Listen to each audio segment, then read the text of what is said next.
Welcome to Caledonia Sleeps, your peaceful escape into the heart of Scotland. I'm so glad you have found your way here tonight. If you're enjoying these stories, a like and a subscribe means more than I can say, and I love to hear where in the world you're listening from. So leave a comment when you can. For now though, let everything else go. Settle in, let the room soften around you.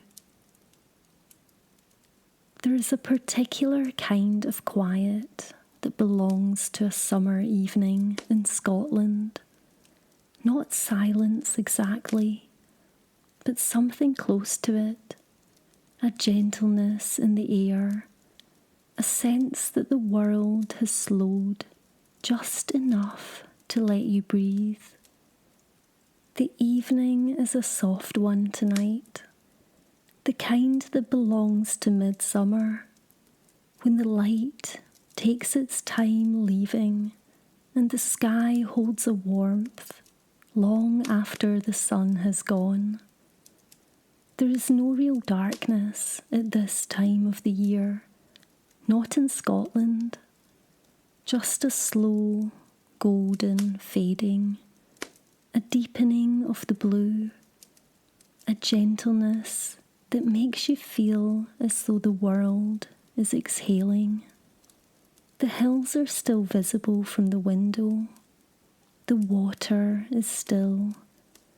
Somewhere beyond the glass, a bird calls once and then is quiet.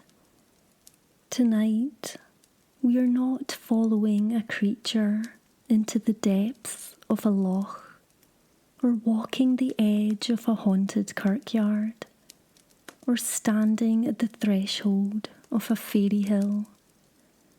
Tonight, we are staying close.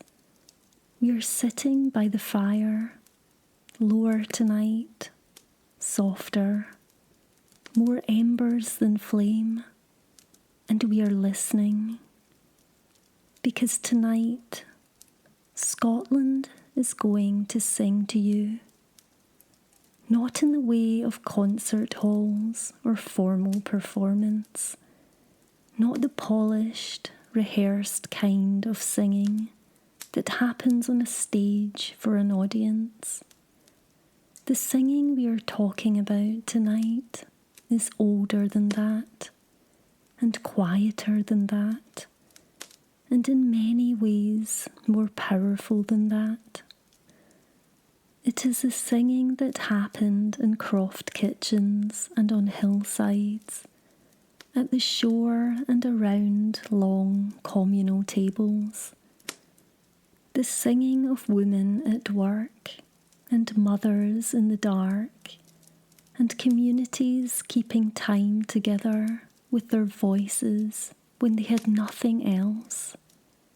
The singing that carried culture forward for centuries, through every hardship and every loss, tucked inside the ordinary human act of opening your mouth and letting a tune out into the air.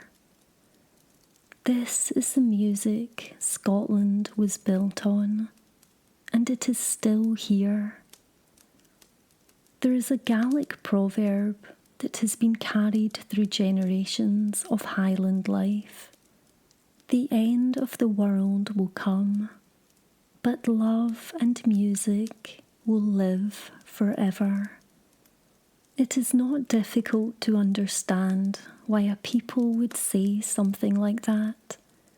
To live in Gaelic Scotland for most of the centuries we are talking about tonight was to live inside a world where the written word was not the natural keeper of things. Books were few, paper was precious, formal education for more ordinary people was a distant luxury or something that arrived late and brought with it a different language entirely. What the community knew, it knew because someone had said it, sung it, passed it from one mouth to another, across kitchen tables and hillside paths and winter firesides. Song was not a pastime in this world. It was not what you did when the work was finished.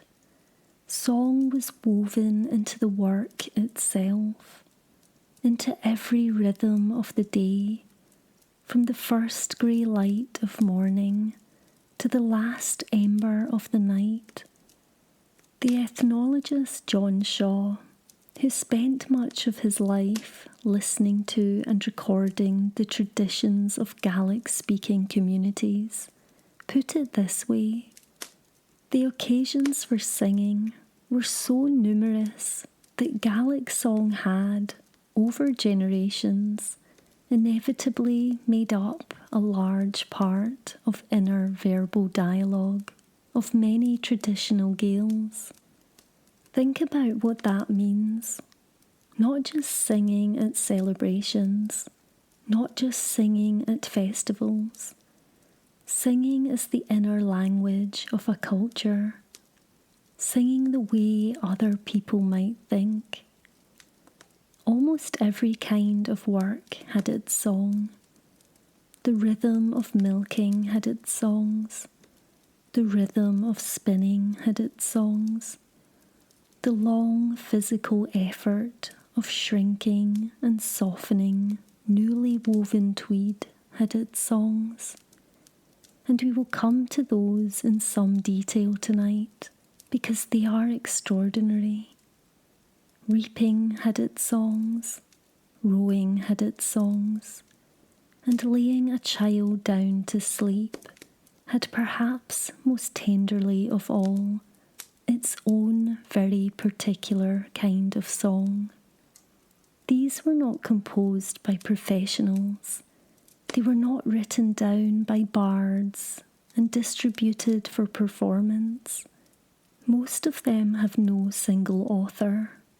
They grew, collectively, in the mouths of women working side by side, the words shifting slightly with each generation, the tunes carrying forward, even as the circumstances changed. They belong to no one person. They belong to everyone who ever sang them. Clan bards and professional poets held an important place in the political life of Gaelic Scotland, composing praise poems for their chiefs and laments for the fallen. But alongside that formal tradition ran something altogether more intimate and more widespread: the vernacular song-making of ordinary people, and especially ordinary women. Songs made at the fireside, at the loom, at the shore. Songs that no court would commission and no patron would pay for, but that carried the full weight of a community's inner life. Imagine a croft on an evening like this one, midsummer, the door left open to catch the air off the hill. Inside, the low sound of a woman's voice, not performing, not projecting, just singing to herself as she works, as naturally as breathing. The tune drifts out over the grass, carries a little way on the breeze, and then dissolves into the stillness. And somewhere nearby, a child is hearing it, is growing up inside it, will carry it one day in their own throat. That is how the tradition survived, not through any extraordinary effort, simply through the daily human act of singing when there was something to sing about, which in Gaelic Scotland was almost always. Let us begin then, at the most intimate hour of the day, the hour after the light has finally softened, when the house has gone quiet and the child must be coaxed down into sleep. In Gaelic Scotland, a lullaby was never simply a soothing tune. It was something more purposeful than that. To understand why, you need to remember what we have spoken of before in this series. The world of the Sidhe, the fairy folk, and their particular interest in human infants. A new baby in the Highland and Island tradition occupied a dangerous and liminal place. It had arrived from somewhere else and had not yet been fully secured in this world. Until the child had been baptized, until certain protections had been put in place, it was considered vulnerable. The fairy folk were said to covet human children, to take them in the night and leave behind a changeling in their place, a stalk, a glamoured thing that looked like the baby but was hollow inside, that wasted and sickened and never truly thrived. The lullaby in this context was part of the protection. The mother's voice itself was a kind of ward, a continuous human presence, a sound that belonged to this world rather than the other one.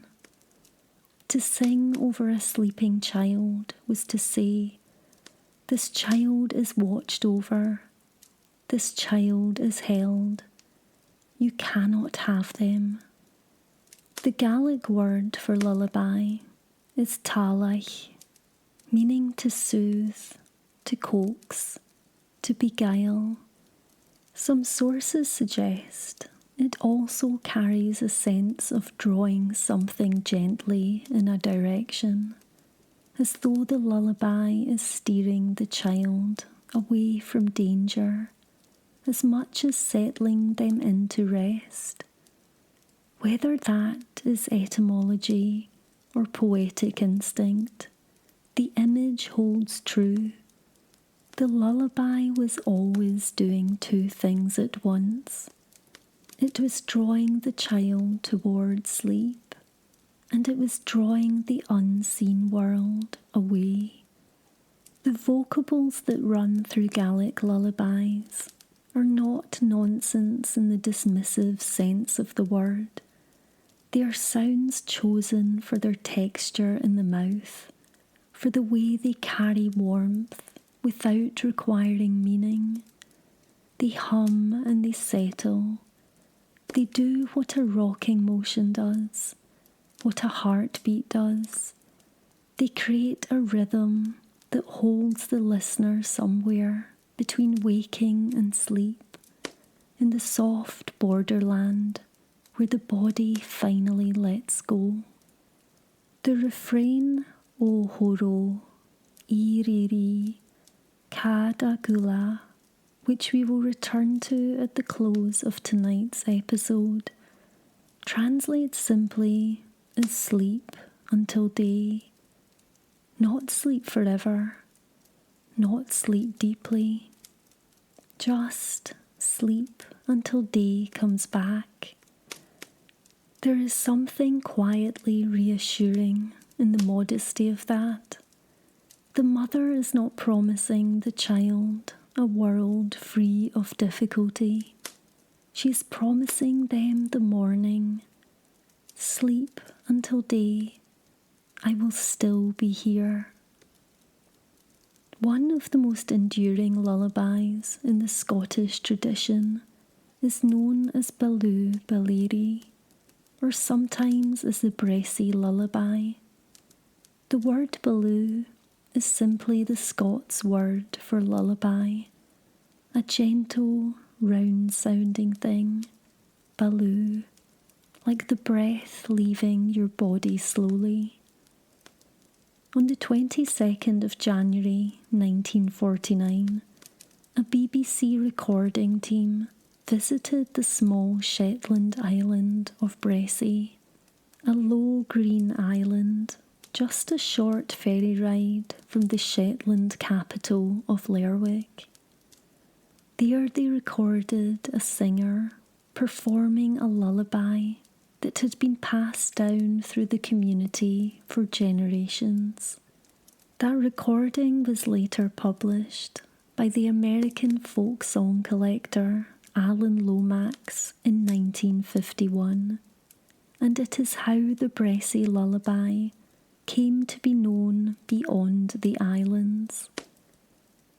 What makes this lullaby remarkable is that it speaks directly to the fairy folk.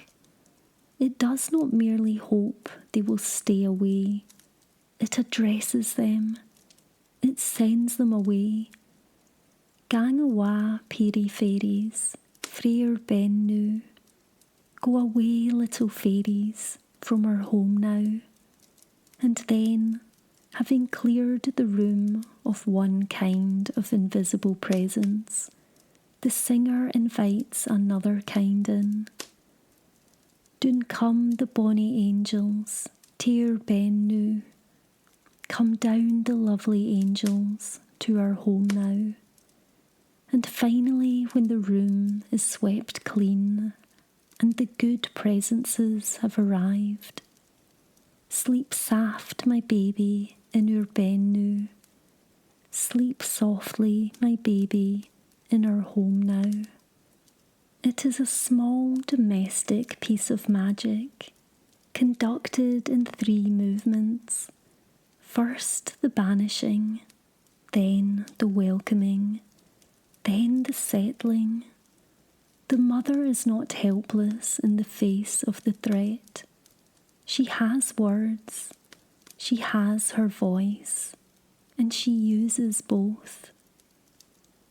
There are darker lullabies in the tradition too, laments sung in the form of a cradle song, grief dressed in the clothes of a sleep song. One of the most haunting is Griegol Cria, the lament of Gregor.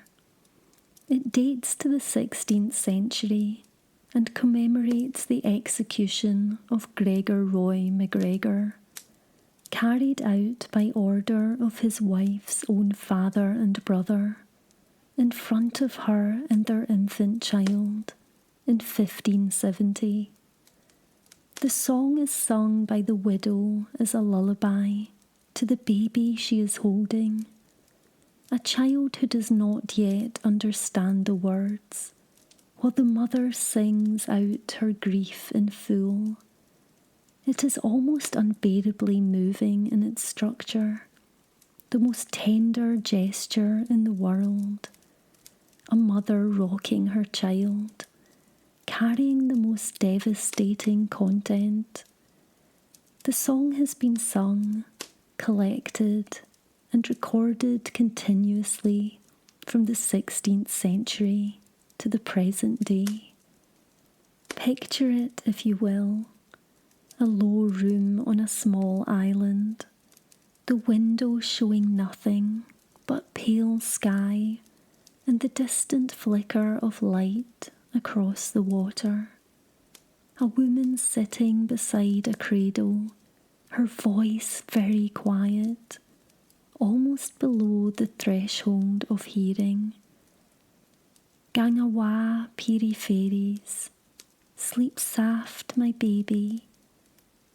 The smell of peat smoke and salt air, and inside, steady and slow, the breath of a sleeping child. Not all lullabies in the Scottish tradition were made in humble places. One of the most extraordinary came from a castle. Dunvegan Castle stands on the western shore of the Isle of Skye, on a rock that drops straight into a sea loch. It has been the seat of Clan MacLeod for centuries, a great, solid, grey-walled place that has weathered every kind of Highland storm, political and otherwise. We will return to Dunvegan more fully in a future episode, because its stories run deep and strange and deserve their own night by the fire. But tonight, there is one thread of it we need to follow, gently to its beginning. Picture the castle on an autumn evening. The light is failing over the water. The sound of the sea comes up through the stone, faint and steady, the way it always does at Dunvegan. Inside, the great walls hold the warmth of the day. In the nursery, a fire burns low. The infant heir of the MacLeod chief lies sleeping in his cradle, his nurse sitting close by in the half-dark, keeping her quiet watch. She does not hear a door open. She does not hear footsteps. There is simply, between one breath and the next, someone else in the room. A woman, beautiful and entirely still, standing at the edge of the firelight. The nurse opens her mouth to speak and finds she cannot. She tries to rise from her chair and finds she cannot do that either.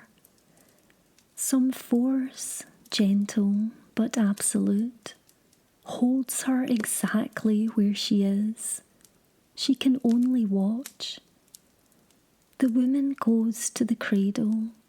She reaches down and lifts the child, and she holds him the way you hold something you love, close and careful, and without any hurry at all. And then she begins to sing. The nurse, frozen in her chair by the fire, cannot move and cannot speak, but she can hear, and what she hears is unlike anything she has known before. A melody that seems to belong to no tradition she recognises. Words in a Gaelic that feels older than ordinary speech. A voice that carries in it something the nurse has no name for. Not quite of this world, not quite of the other one. Somewhere between. The song fills the room. The child lies quiet in the stranger's arms, perfectly still, perfectly at peace. The fire shifts and settles. The sea goes on beneath the walls. And then the song ends. The woman lays the child back in his cradle, as gently as she lifted him. She turns, and she is gone. Not through the door, not through the window. Simply gone, the way she came, between one breath and the next. The nurse finds she can move again. She stands. She goes to the cradle and looks down at the child, sleeping as peacefully as if nothing had happened at all. And she realises, with a slow and certain wonder, that she remembers every word of the song. every word and every note. The tune is in her completely, as though it was always there, waiting to be heard. She sang it to the child that night, and the next night. She taught it in time to the nurse who came after her, and the belief that settled around the song was this: any child of Clan MacLeod who was sung this lullaby would carry it with them for the rest of their life, the protection of the fairy folk. Whatever danger came for them, something would already be standing in the way. Because of this, it became the practice at Dunvegan that only nurses who knew the lullaby were employed. The song was not a nicety, it was a condition. A nurse sang it over a MacDonald infant as recently as 1847, which means that nearly 200 years after that autumn evening in the nursery, the fairy's song was still being passed from one woman's voice to another, doing its quiet work in the dark. The lullaby, the song of the fairy woman, was collected in the latter half of the 19th century by Neil MacLeod, the clan bard, who gathered it from elderly women in the MacLeod country who had carried it in their memories for decades. He published it in the periodical The Gael in October 1878. It has been recorded and performed by Gaelic singers in our own time. Most lullabies have no author and no origin story.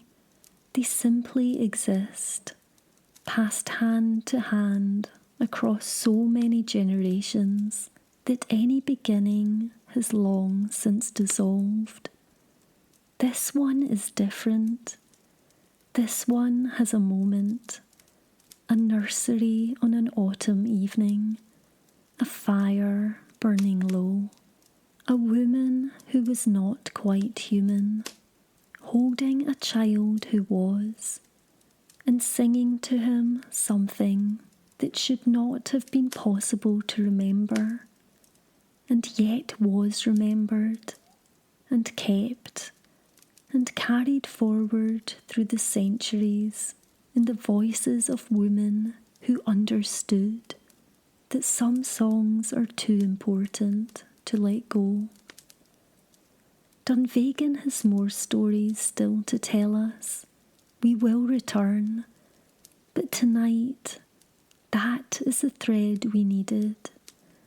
A reminder that the boundary between this world and the other one was not always built of fear and warning. Sometimes it was built of music, sometimes what a fairy brought through a closed door and left behind her was a song. Let us step outside now, into the morning light. The midsummer air is cool and smells of wet grass and peat. The cows are already awake.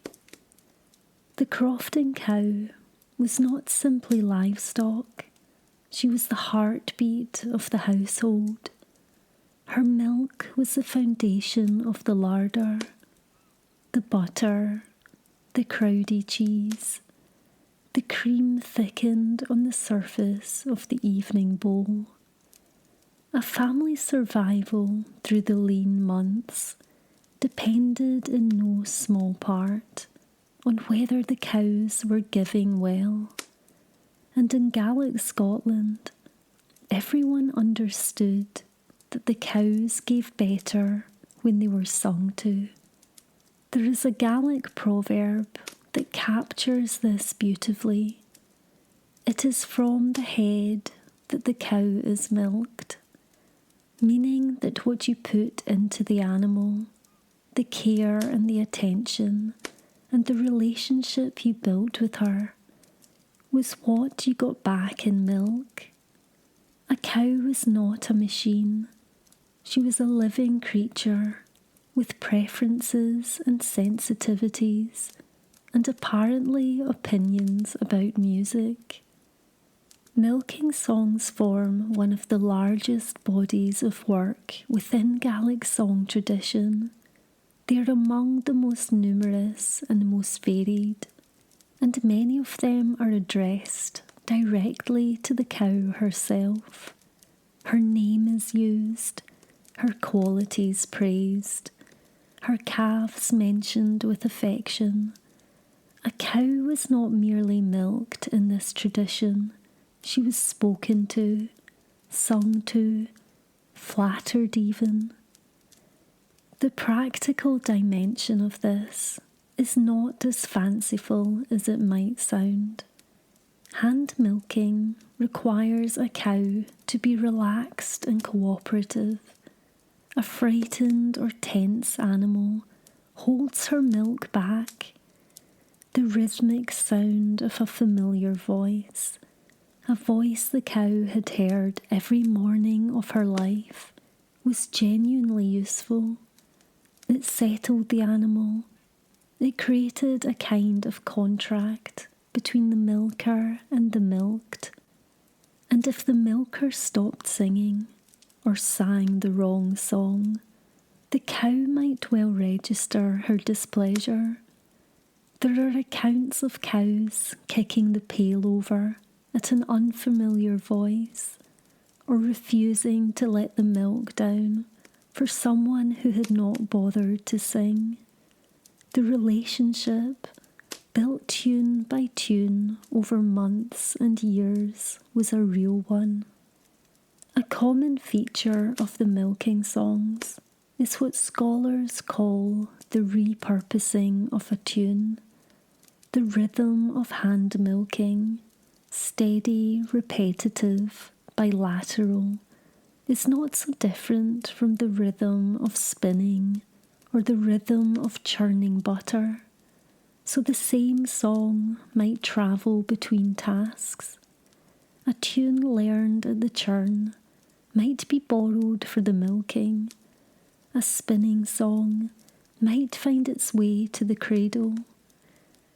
The music was practical as well as beautiful, and practicality and beauty were not in this tradition considered separate things.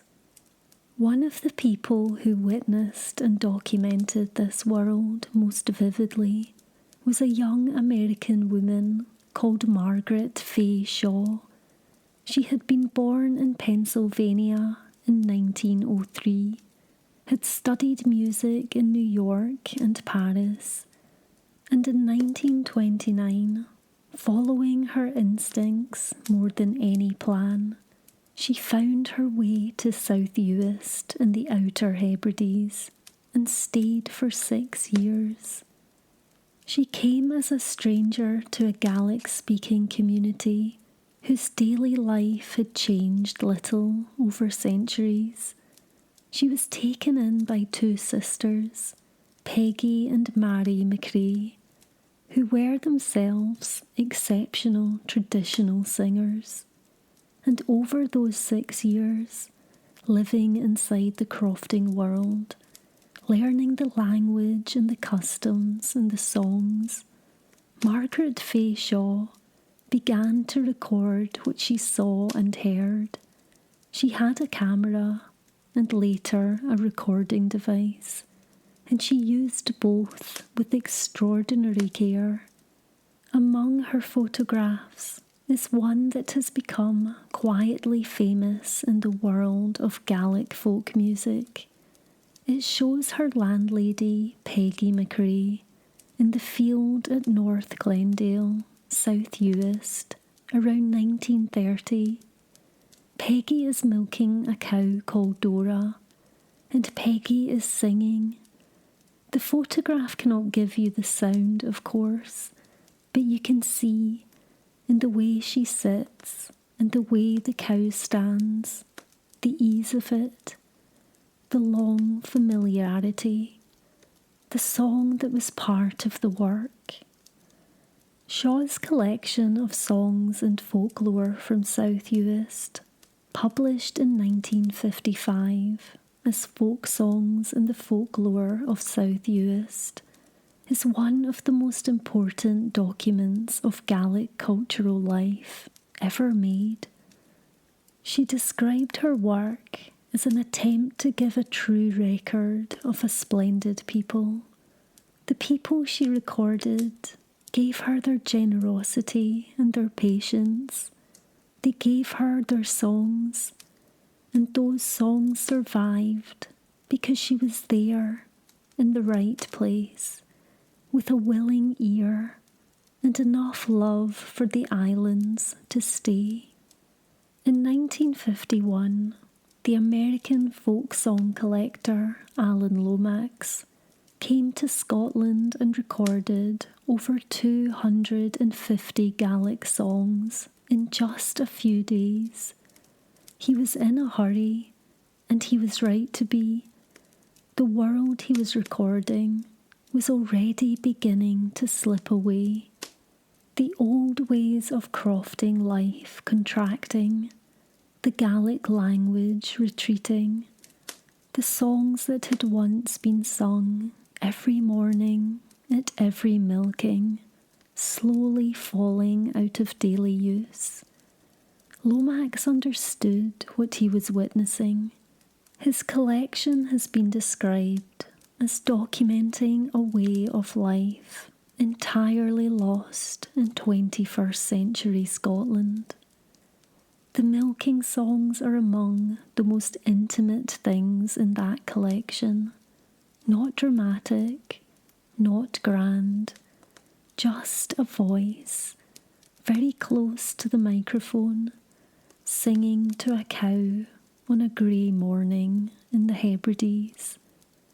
And somewhere in the sound of it, in the warmth of the tune and the tenderness of the words, a whole world. Now we move from the intimate to the communal, from the lone voice at the cradle and the quiet song at the milking, to something that filled a room with sound and rhythm and the particular energy of women working together. We are going to a Waulking. Let me set the scene. A Hebridean interior, a low stone-walled room with a fire at one end. Down the middle of the room runs a long wooden table, or sometimes a door laid flat, or a wooden frame built specifically for the purpose. Around the table sit 8, 10, sometimes 12 women. In front of them, spread out and soaking wet, is a length of newly woven tweed. This is Waulking. In Gaelic, lua. It was the final stage in the making of cloth, the process of fulling, of shrinking and softening the newly woven tweed until it became dense enough to repel wind and rain. Highland and island life, in its traditional form, depended on this cloth. It was what you wore against the cold and the wet. It was what kept you alive on a hillside in February, or at the oar in a storm. There was nothing optional about it. Before the work begins, the cloth is soaked in liquid. Traditionally, this was stale urine, which sounds alarming to modern ears, but was simply the most effective thing available for setting the dye and softening the fibres. Then it's spread around the table, and the women begin. The motion is rhythmic and continuous. The hands thump and pound the cloth against the table, passing it along, working it thoroughly. The cloth moves clockwise around the table, always clockwise, following the direction of the sun, because to move it to the other way was considered deeply unlucky. The work is hard. It goes on for hours, and it is done entirely to song. The walking songs have a structure designed for exactly this. One woman leads the verse, her voice carrying the melody and the words. The others join in on the chorus of vocables, sounds with literal meaning, sounds chosen for their rhythm and their resonance, sounds that fit perfectly into the motion of hands on cloth. The verse changes, but the chorus returns again and again, the anchor that holds everything together. The session begins slowly. The cloth is stiff and heavy at first, and the songs match it, steady, measured, working their way in. As the hours pass and the cloth softens, the tempo builds, the songs get faster, the rhythm tightens, the pounding quickens. By the end, the room is alive with sound and effort, the women's voices rising together, the cloth passing faster and faster around the table, until the moment when someone judges, by touch, by feel, by long experience, that the work is done. Then comes the folding song, slower now, more mesmeric. The cloth is measured and folded, and the song that accompanies it has a different quality to it, something quieter and more reflective, the energy beginning to settle. And then the clapping song. This is a celebration at the end of toil. The hands come off the cloth is finished, and the women clap together and sing something joyful. The work is done, the cloth is good, the day has been well spent. What the songs contain is extraordinary. They are not simple or repetitive in their content, quite the opposite. Walking songs are among the most complex and varied in the Gaelic tradition. There are love songs in them, some tender and some rather bolder than you might expect. There are laments for men lost at sea or in battle. There are songs that carry local news and local gossip, names and events that would have been entirely familiar to everyone around the table. There is satire, sharp, sometimes wicked, aimed at people who had earned it. There is praise, there is grief. The walking table was one of the few places where women could speak freely about the full range of their experience. The work required their presence. The songs gave them cover. You could sing things in a walking song that you might not say aloud in any other context, because the rhythm of the music and the communal nature of the singing made it something larger than any one voice. The words belong to the song as much as to the singer. One song in the tradition, The Irish Ship, gives a sense of the warmth and playfulness that could exist within that form. As the song proceeds, the sweetheart of each woman present is named in turn by the singers, the whole group joining on the chorus each time. It is a song of connection and of community, each name called out into the room and answered with voices. The work and the laughter and the music, all woven together into a single afternoon. Margaret Fay Shaw witnessed walkings in South Uist in the early 1930s. She could not photograph them. The rooms were dark and the lighting too poor for her camera.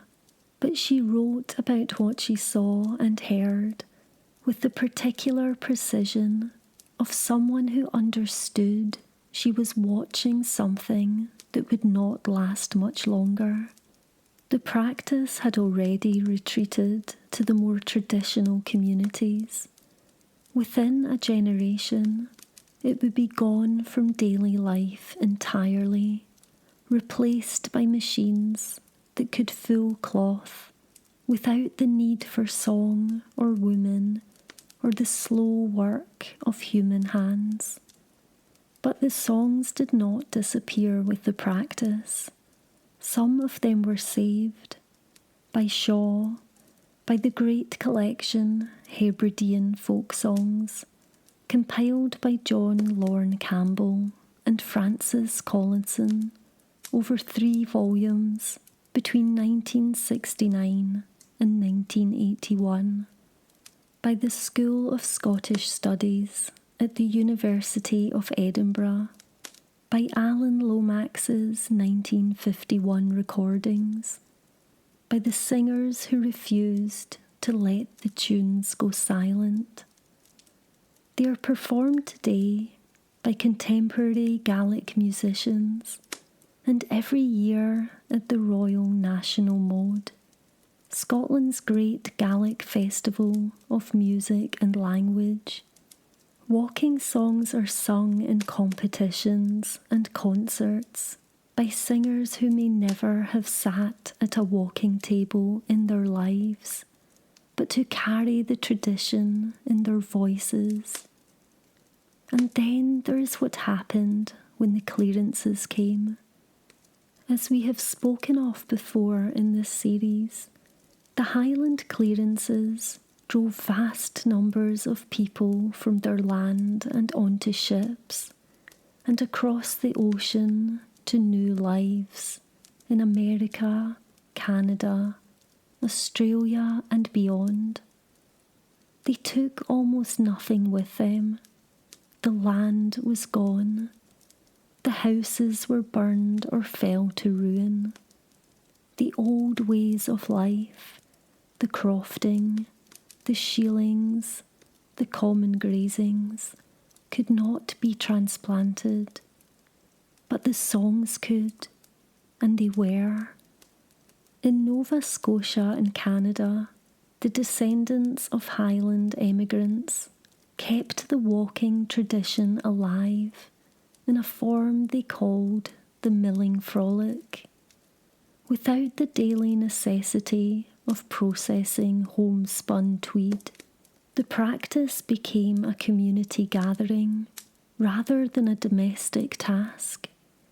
People coming together to mill cloth as an occasion, an event, a celebration of the old way, even as the old way was no longer the only way.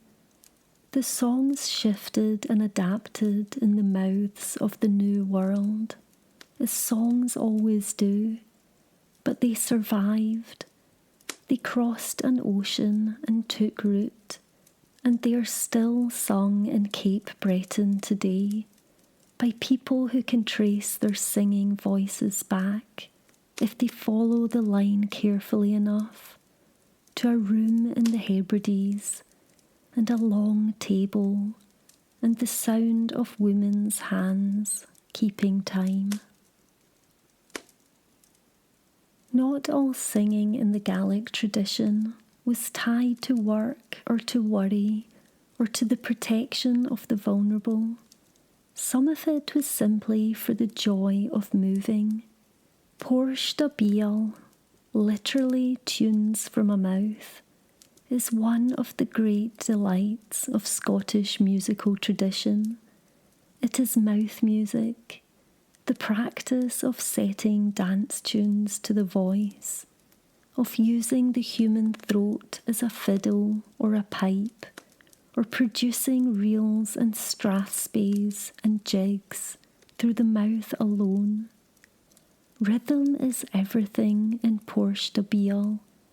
The melody matters, but it is the rhythmic drive of the thing that makes people's feet start moving. You can feel a well-sung Porch da beul somewhere below your rib cage before your mind has consciously registered that a tune has started. The lyrics of mouth music are often what scholars politely call vocables, sounds assembled for their rhythmic qualities rather than their meaning, or they are light and flirtatious, small snatches of verse that dance around the beat without ever settling too seriously. The point is not the words. The point is the propulsion, the sense of forward motion, of inevitability, of a tune that will not let you be still. To hear Porch da beul sung well is to understand immediately why it was used for dancing. It has a quality of impatience to it, an insistence. The syllables tumble over each other, each one landing on the beat with a precision that the best instrumental players would envy. The voice becomes a percussion instrument as much as a melodic one, and when someone is truly fluent in the tradition, there is a kind of breathlessness to it, a controlled urgency that makes it almost impossible to sit still.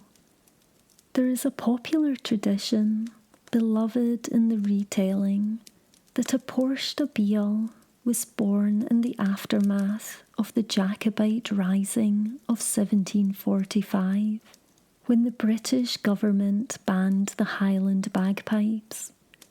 The story goes that the Gaels, unwilling to lose their dance music, transferred the pipe tunes into their mouths, hiding the melodies inside the voice, where no law could reach them.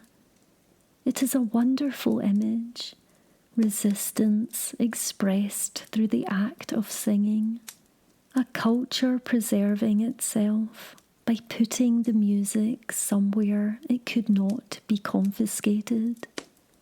The truth, as scholars of Gaelic music are careful to note, is rather more complicated.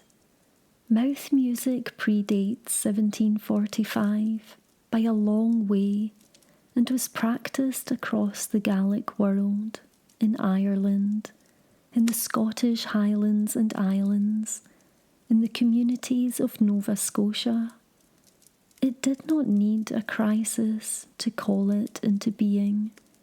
It was simply part of the tradition, a natural expression of the Gaelic instinct to turn every rhythmic impulse into song.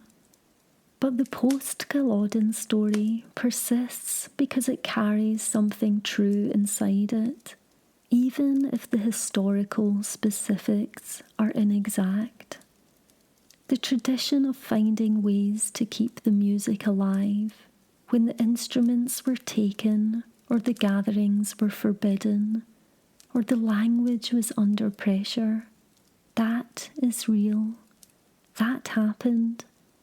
The voice, ultimately, was the one thing that could not be confiscated.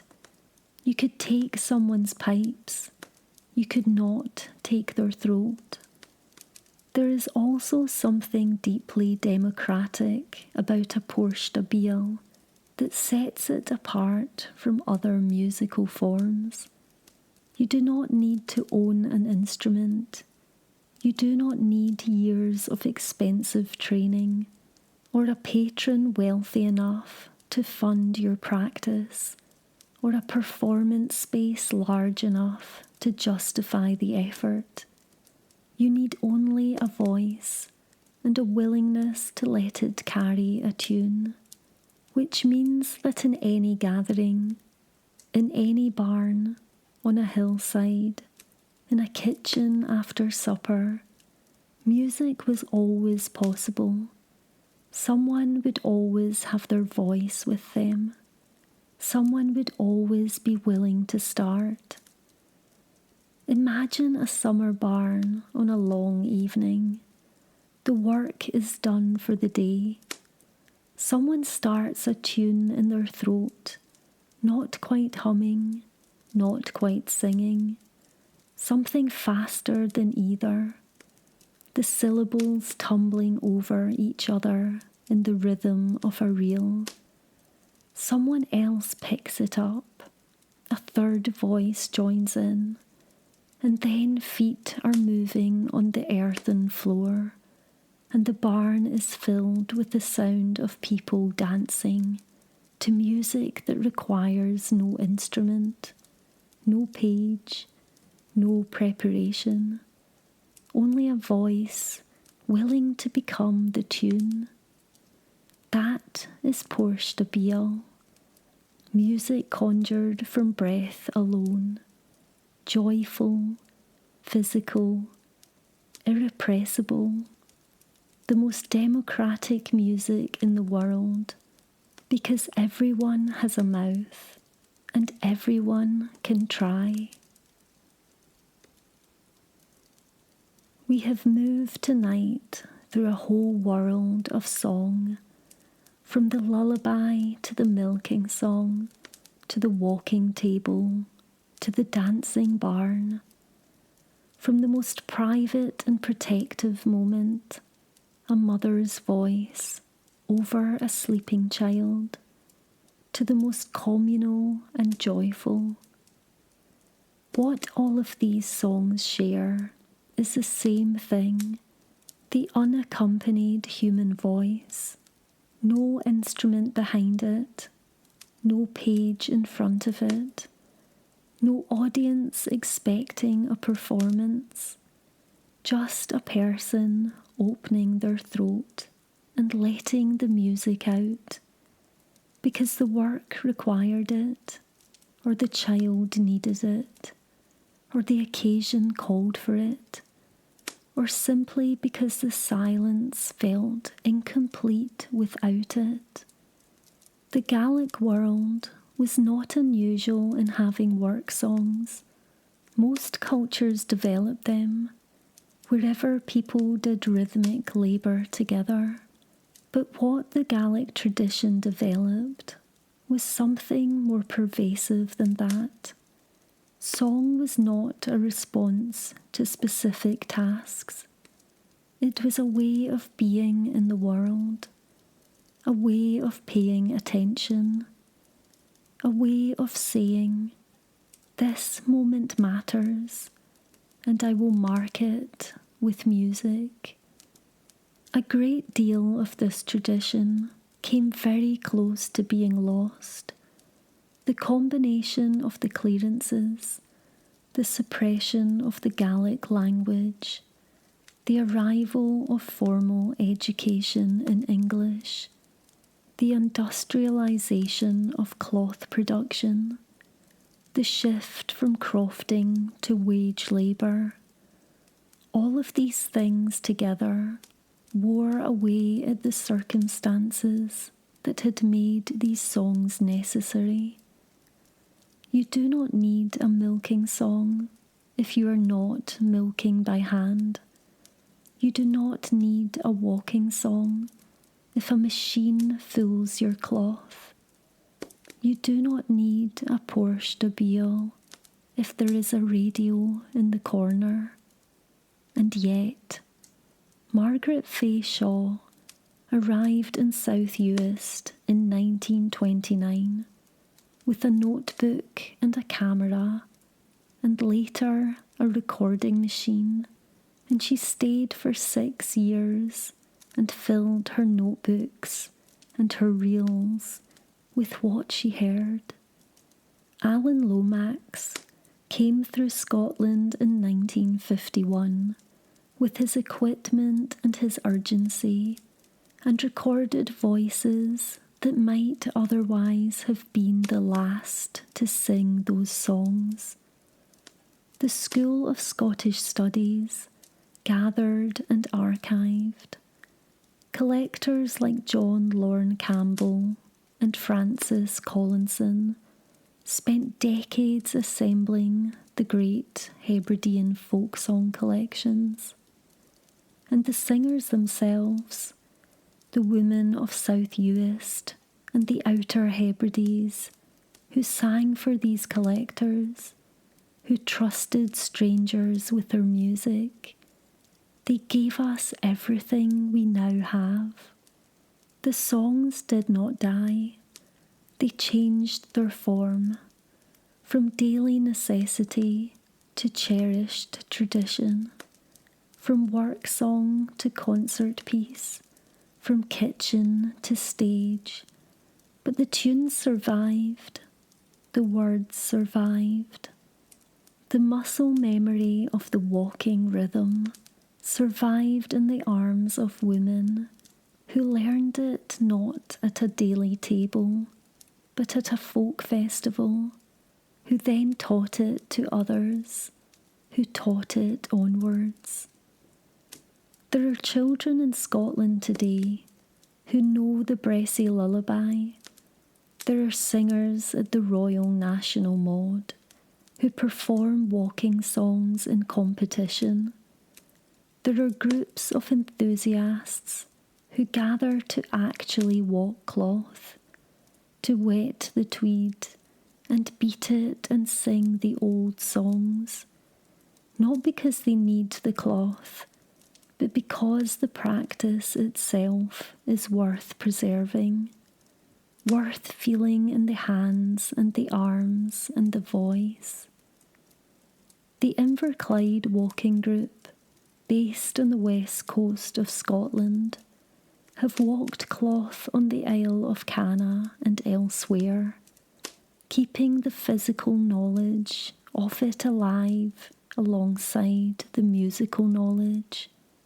And somewhere in Cape Breton, Nova Scotia, on a summer evening, not entirely unlike this one, someone is standing in a community hall, singing a song their great-great-grandmother brought across the ocean in the only luggage that could not be left behind, not in a trunk, not in a chest, in her memory, in her voice.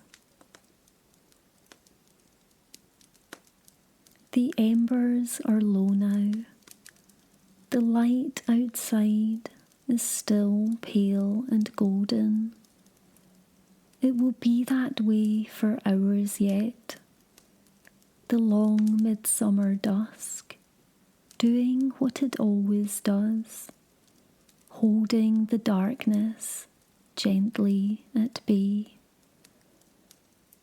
We have spent tonight in the company of voices, the mother at the bedside, sending the fairies away and calling the angels in, the widow of the 16th century, singing her grief to an infant who cannot yet understand the words, the fairy herself at the cradle in Dunvegan Castle, singing a lullaby that would be remembered and kept for nearly 200 years.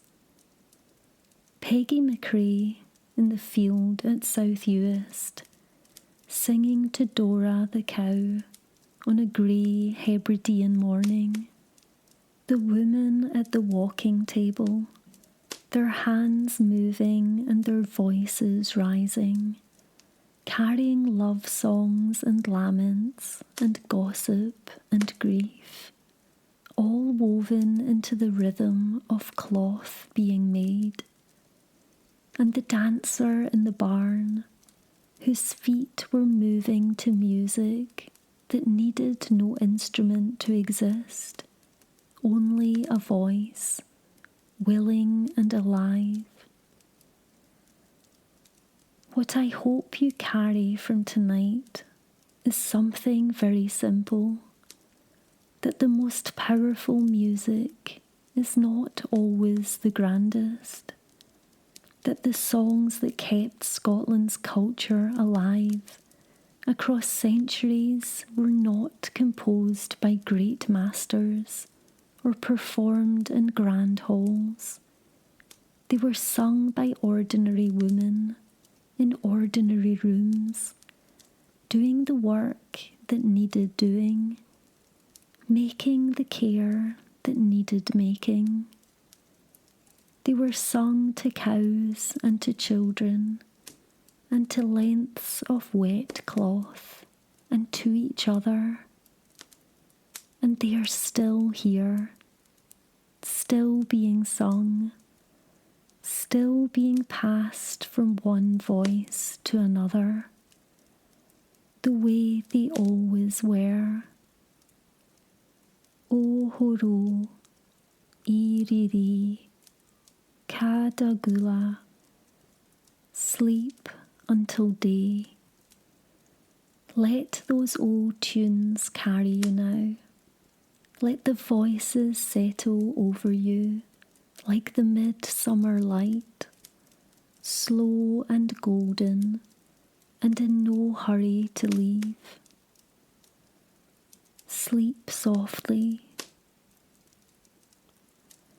If tonight's journey through the songs of Scotland has brought you a little peace, a little wonder, or a little warmth, I would be so glad if you'd leave a like and consider subscribing so the next story finds its way to you.